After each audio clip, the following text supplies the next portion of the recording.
All right, here we go, everyone. SportsBook Sports, all things sports betting. I'm your host, Connor, with my boy here, GA. Welcome to another episode. Let's get it going. Yeah, buddy. Episode 2 here Yep. of the 100K challenge. We're on the fucking road to 100,000. Yep. 6 figures.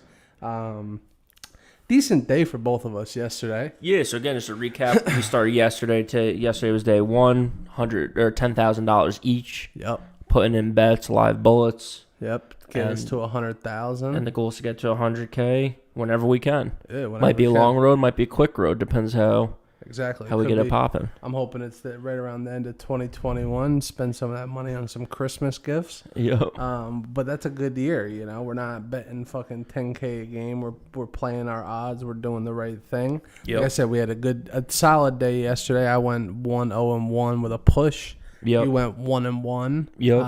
Lost a little juice, but that's okay. I was gonna say I think like a good pick. It wasn't necessarily a bad beat.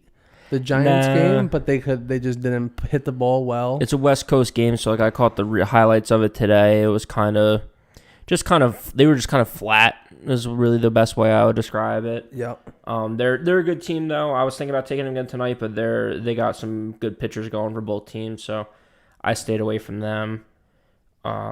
It just started out bad. I was awake for like the first inning, and I saw back-to-back solo home runs. Yeah. So like that's again, if that didn't happen, they would have won 2-1. They would have ended up covering because I had them straight up. Would have been okay, but the Rockies game was pretty good yesterday. So yeah, let's hop into just our results from yesterday because we're already talking about it. So I went 1-1 yesterday. I had the Rockies straight up on this. We talked later in the day. I ended up taking a -1.5 myself. Yep. Just because the odds shifted for no real reason. It was 0-0 still, I think, in the second inning. Yeah. And for some reason, the odds went down a ton for the Rockies. So I watched that game. It's pretty good. I mean, they're both pretty bad teams. The Rockies.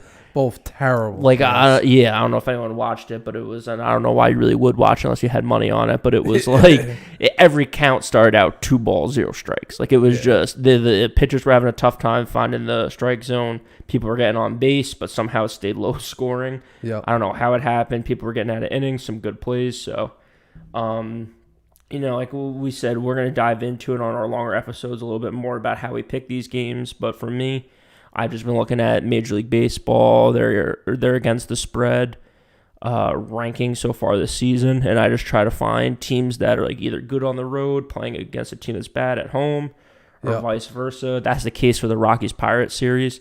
I think the Pirates are terrible. I know they're terrible on the road. I don't have the numbers in front of me. The Rockies are like great at home and terrible on the road. So the Rockies are home again tonight.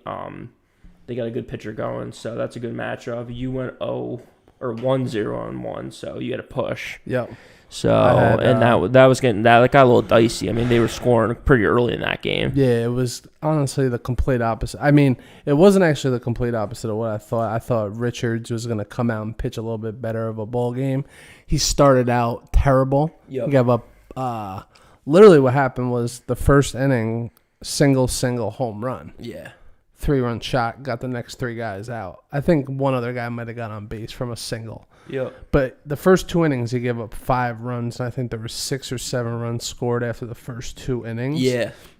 And then he settled in. Yeah. He ended up pitching like 4 more innings. Yep. No runs given up. And ended up, the Royals didn't score the rest of the game. Yeah, it's one of those games that I hate those games. Like, especially, no matter which way you have it, if you had the over, you're pissed because you got like 11 runs in the first few and you just couldn't score anything the rest of the game. End, exactly. And the under, you're sweating it the entire game. Yep. And it ends up Vegas being Vegas, ends up pushing exactly on the number that they gave out. Just right on the dot. Yeah, and it was funny because I even had, I was looking at FanDuel a little bit later in the day, and a couple other sites. If you go on VegasInsiders.com, they're a site that shows all the books across Vegas. Yeah, all the different sports books. Yeah, and there was a couple books that had it at 11.5. Yep.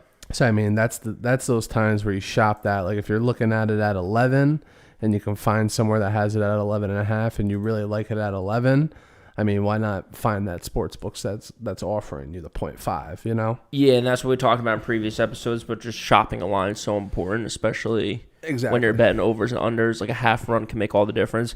Half run was a winner last night. If you had the under 11.5, it was great. If you had the over 10.5, it was great. So and then my other pick, I had the Clippers. That was just an easy winner. You had them against the spread, so you were getting points, and they ended up winning outright. I think by double digits, right, too. They ended up winning by 14, which is nuts. They played well. Marquise Morris, DeMarcus Cousins. It was a good game. It was fun to watch, and I obviously have them for the Western Conference Finals, so I'm hoping they can somehow pull it out. And get the job done. Yeah, I'm wondering. I wish I was better at it. I wish there was a way we can go back and look at yesterday's lines for FanDuels and stuff, because I wonder what the odds were for them to win by 10 points or more. Yeah, at being the underdogs. I would say it was plus 500. I think it would be even more than that. Even more than that, yeah. At least, because they were only plus 6. They were plus 220. Straight up. So, yeah, to win by 10 or more, probably plus 600 or more. But, yeah, that would have been a great pick. Obviously, I mean, I don't know if I would have even thought that was going to happen. No. But they didn't really even, if you watch the game, they didn't win by double digits. It was just towards the end of the game. They just put a couple points together, and the Suns were just chucking threes trying to all that counts, though. All that counts. That's the difference. That's the stuff that kills you if you had the Suns, and that's the stuff that, if it was coming close. I mean, it wasn't close, but if it was all the way around. If you had the Suns money line or something and you were rooting for them, they didn't have it last night, and the Clippers played good defense. So it was fun to watch, though, like I said.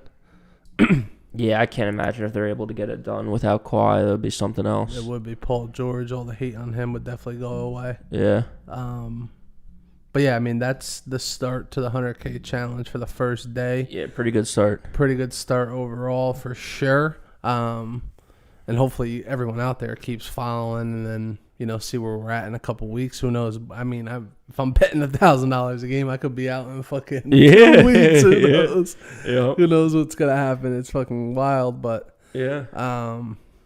I guess we can hop right into our picks for tonight then. Yeah, it's funny because I wasn't sure based off last night, what again, are we going to change up our strategy a little bit? Yeah. I was thinking about increasing my units a little bit.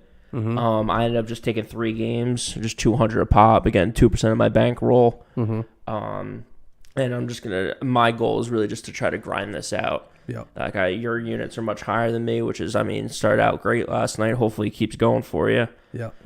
You'll hit it way faster than I will. And part of me too, again, I was looking at the parlay, to parlay all 3. I was thinking about $50 or $100. I think $100 was $800. Yeah. But I ended up, again, just trying to stay true to my stay away from the degenerate side of me. The degenerate comes out and you see those big numbers. It happens to everyone. So try my best to practice what I preach on here and just stick to your units, stick to your bets. Exactly. Don't want to get away from that, because then that's where, as we've mentioned a million times, that's where you get caught up and you end up losing your shirt, and then you're chasing the comeback, and it hurts you in the long run. Exactly. So I'm sticking with baseball. The other thing too is last night I was watching TV, and I was there's so many sports to bet on right now. Yeah. You could be betting on soccer, you could be betting on the Stanley Cup, you could be betting on the College World Series. Yeah. There's a lot to be betting on right now, so I'm kind of sticking true with what I do. I don't could really get too crazy. I kind of stick to the major sports all season around. I try betting a little bit on soccer here and there, but soccer I haven't been able to dial in at all. So I'm just going to stick to where I'm at as far as the sports. So MLB has been something I've been betting a lot. NBA, obviously, of course. Yeah. The line on that Hawks game, I put in a typo. It is plus 6.5. So if you want to change that on there. Sure. I don't know why I put plus 7, but it is plus 6.5. I don't know if that carried over from another game or something. Yeah. But I got him plus 6.5. I think Trae Young's going to play, even though he had his injury. I think the Hawks are going to be able to put together a little bit better of a defensive scheme considering what they did last game with Chris Middleton. Yeah, their last two showings have been tough. I mean, the fourth quarter last game was brutal. Well, Trae Young was out. Yeah, but even then, it's like, all they right. just don't have anyone that can handle the ball, and he doesn't come in. Lou Williams isn't the same as him. Lou Williams is a creator for his own shot. He don't really create for others. Yep. So but I think tonight, I still think they'll put something together to keep the Bucks close. I think the Bucks might skate up 3-1 after this, but the Hawks need this if they think they're going to have a chance at winning the East and cashing your ticket for you. Yeah, can't go down 3-1. And then my other pick tonight, which actually I did get it at a little bit higher of a juice too.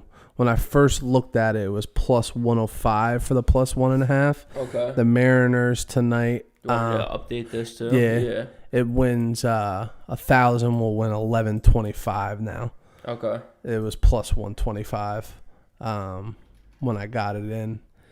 And I just I think tonight the Blue Jays have been playing real well. Yeah, they're a good young team. They're a very good team. I think Chris Flexen, who's pitching for the Mariners tonight, is going to come out and have a good start. It's always tough when you throw like Vlad Guerrero in there and Bo Bichette and these guys that the Blue Jays have. Yeah. But I think he's going to pitch a good game because dudes can't be hitting home runs every night unless you're fucking Kyle Schwarber, who's been absolutely going off. Yeah, he's on Barry Bonds' pace. It's insane. Yeah, he's wilding right now. Yeah, and I'm a Mets fan, so I've been watching him for the last 2 weeks. Part of me believes it's just because he's been playing the Mets. Yeah, I mean, it's unreal. It is partly that, I would say. I think they said last night in the broadcast it was like 3 of his 5 multi-home run games have come against the Mets this season. Which is nuts. But it's great. What do you think, real quick, just though, not to get too far off topic, but what do you think is a worse move baseball-wise? The Cubs letting him walk or the Red Sox letting Mookie Betts walk?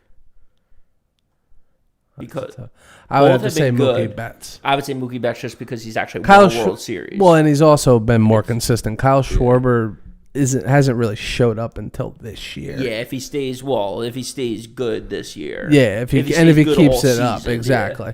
Mookie Betts is just consistent. Like you know what he's getting. He's never gonna hit 50 home runs or do anything like that, but he's gonna get you consistent numbers year in and year out. Yeah. But back to this Mariners pick, I truthfully like the money line. Yeah. But I'll take the juice at plus 1.5. Like, give me a run to give me just some insurance, and I'm still getting plus money. They're like plus 190, 200 on the money line, and I think they're going to win tonight. I really do. I think Robbie Ray, who's pitching for the Blue Jays, is trash. And he's one guy who I have a good history against. Like, you know how normally you're like, fuck, every time I bet against like so-and-so. Yeah, the Virginia Tech in basketball. Like, anytime I bet against them, I lose. Atlanta Falcons. Matt Ryan, yes. Matt Ryan. No matter which way you bet it. No matter which way. If I bet for him, he throws 6 picks. If I bet against him, he throws 10 touchdowns. It happens all the time. Yeah and Robbie Ray is one guy, though. If I see him, he gets fucking shelled when I bet against him. So I like them plus 1.5. The only reason I didn't take them money line is because I think the Blue Jays will still put up runs. And it's just the Mariners going to score more than them at the end of the day, which is tough. But those are my 2 picks. I'm up 1,000 right now, so I'm betting 1,000. The 1,000 I'm up on the Mariners, and then another 1,100 on the Hawks. Let's see what we can do tonight. Hopefully, have a good start to this 100K challenge, and keep shit booming. Yeah, I mean, I have 3 picks tonight, and again, they're just kind of just as teams against the spread. Mm-hmm. So what I'm going to start doing over this longer weekend is diving into like pitchers and stuff like that to get more acclimated with how the individual pitchers are doing. Because again, with football and basketball, it's a team effort night in, night out. Yep. When you have the home and away splits and stuff like that for these teams, you don't always know who's pitching these games. 100%. So that's something to think about. But for me right now, I have the White Sox going tonight. They're home against the Twins. Twins are just one of the worst teams against the spread on the road. Yep. Let's see, Minnesota 13-9 on the road against the spread, and the White Sox have just been pretty good. 16-18 actually at home. So haven't been great against the spread, but kind of treading water. 16-18 is not the worst record, not as bad as the Twins. So I like them. What I like them too is just They just have just good offense, and I feel like they've kind of been in a little bit of a slump. Mm-hmm. They got swept by the Astros, didn't play great against Pittsburgh, and I think that the Minnesota is just a good team to kind of beat up a little bit, get back on track. Yeah. And they've had some injuries, so they've been kind of dealing with it. Another team that has some injuries is the Mets, so I'm betting against them. For the Mets, I bet against them when they're on the road. I like them when they're home. Yeah. They're like they have one of the crazier splits in baseball. And the Braves have been okay at home, not the best, but I like the Braves though. Yeah, again, they have a good lineup. They can get you some runs. Yeah, and the Mets away 15 and 18, so they're below 500 again on the season. You know, not the best, but what I like with all these is that they're right now those two that I just gave out are plus money. Yeah. So they're the I think better batting teams. Mm-hmm. Decent pitching, and you're given a run and a half with each of these, but you're getting some good odds on it. So I like those. And like I said earlier, I'm sticking with the Rockies. Rockies are pretty good at home. Yeah. Playing a tough team or a trash team, I should say. Yeah. Pittsburgh's not that great, and they got Marquez going tonight. I mean, he's 6-6 on the season. I know I had him in fantasy a couple years ago. Yep. And, he has the juice if he can get it going. He's not having a great season so far this year. Mm-hmm. But again, I'm just sticking with it. Colorado's 25-11 at home compared to 9-24 on the road. Yep. So they're a home team. They like that stadium. The home run derby is going to be there this year. It's obviously Colorado Park. Everyone knows the ball travels there. Yes, sir. And then Pittsburgh just not that great on the road, 16-22 away against the spread. You mix in some juice baseballs out in Colorado, and you got yourself a home run derby on any given night. Yeah. Yeah. And then you tell the pitchers they can't have like the fucking spider tack and all these substances. There's going to be fucking people getting hit in the helmet with the ball by the pitcher and mad home runs. Yeah. Yeah, last night a Met batter took a baseball to the head. It was it's because the pitchers can't fucking grip the ball. Yeah, can't throw it. Like, you can't expect these guys in 100-degree weather when like their hands sweaty as shit, and then when it's cold on top of it earlier in the season, you can't tell them they can't have certain shit. Like, you see the guy, I don't know if it was on the Mariners maybe, who got like popped for it and then got thrown out the game earlier. They found something? They found something up. So he was coming off the field after one of the innings. They checked him or whatever, checked like inside the glove, and they said inside the glove he had something. Threw him out the game and then like sealed up his glove. And it was just like so funny because it was just like a regular like plastic bag. And they're like sending it to evidence. Yeah, they sent it into the league to get reviewed. It's just crazy what baseball is going through. Yeah, it's nuts. And yeah, well, maybe we'll talk about this on one of the longer episodes too. But just listening to like all the players and stuff talk about it. Yeah. And like all these different theories and stuff, like. It's just crazy what the MLB does when it's like they just say like it's all based around like the CBA and like negotiating and stuff. Yeah. It has nothing to do with the actual game of baseball. No, because it's going to go away, and then eventually you'll see like someone, I forgot who the Mets player was that was talking about that, but he was saying like it's... I watch like Trevor May. He has a big YouTube channel and stuff where he talks about it. He's a pitcher for them, and he was on a couple podcasts and stuff talking about it. There was a Mets player that I can't think of right now. It was Pete Alonso came out. Pete Alonso. He was saying it's like based on like free agency and shit. Like you were saying, the CBA, like players that are coming up for contract and shit, they throw some juice baseballs out there. They hit some home runs and shit changes the whole perspective. Well, yeah, he was saying the opposite, which I totally think is true. It's like when hitters come up for big contracts, they deaden the ball so they don't hit the ball as far. So then they can't get a big contract. And then when pitchers are coming up, they juice the balls. So then they're getting like shellacked. So what's baseball just trying not to pay the players? That's what he's saying. Fucking money. Well, they need to change the fucking game. This is a good topic. This is a good topic for a longer episode. Yeah, because that's some bullshit. Like, I was saying it's some wild stuff what some of the people are saying, and they say you can like follow the pattern of it. Yeah, I wouldn't be surprised either because fucking MLB's been losing money for the last couple of years now. So not losing money, but they're not making as much as they should. Not growing like everyone else. Yeah. All right, so episode 2, 100K challenge. Again, Connor's got the Mariners tonight, plus a run and a half. Yep. He's got the Hawks plus 6.5, so he's feeling the underdogs. I'm feeling the favorites. Got the White Sox minus a run and a half, Rockies minus a run and a half, Braves minus a run and a half. Yep. And definitely follow the picks. We forgot to fucking mention this in the beginning episode again. Subscribe, subscribe, share, follow. post the page, follow our picks, do whatever you can. Subscribing's free. There's nothing you have to do. You literally press a button. Yeah, like the video. Just all that stuff helps. Helps us. And we're going to get it going. We talked about it today. We're going to get a lot more going on the Twitter account, the Instagram account, with just our picks every day. Yep. So you guys can follow along, interact with us on there. Let us know what you guys like. Yep. Because shit, I mean, if you're out there and you're hot, let us know. Yeah, we'd love to get you on. If you want to be a part of the 100K challenge, like, yeah, we'll throw your picks out there. You can get a part of it however you feel like you want to. So, yeah. But as I said, definitely subscribe to the YouTube channel, SportsBook Sports on Instagram, SportsBook Talks on Twitter, SportsBook Sports on YouTube. Follow all those, subscribe, and yeah, we'll see y'all next episode.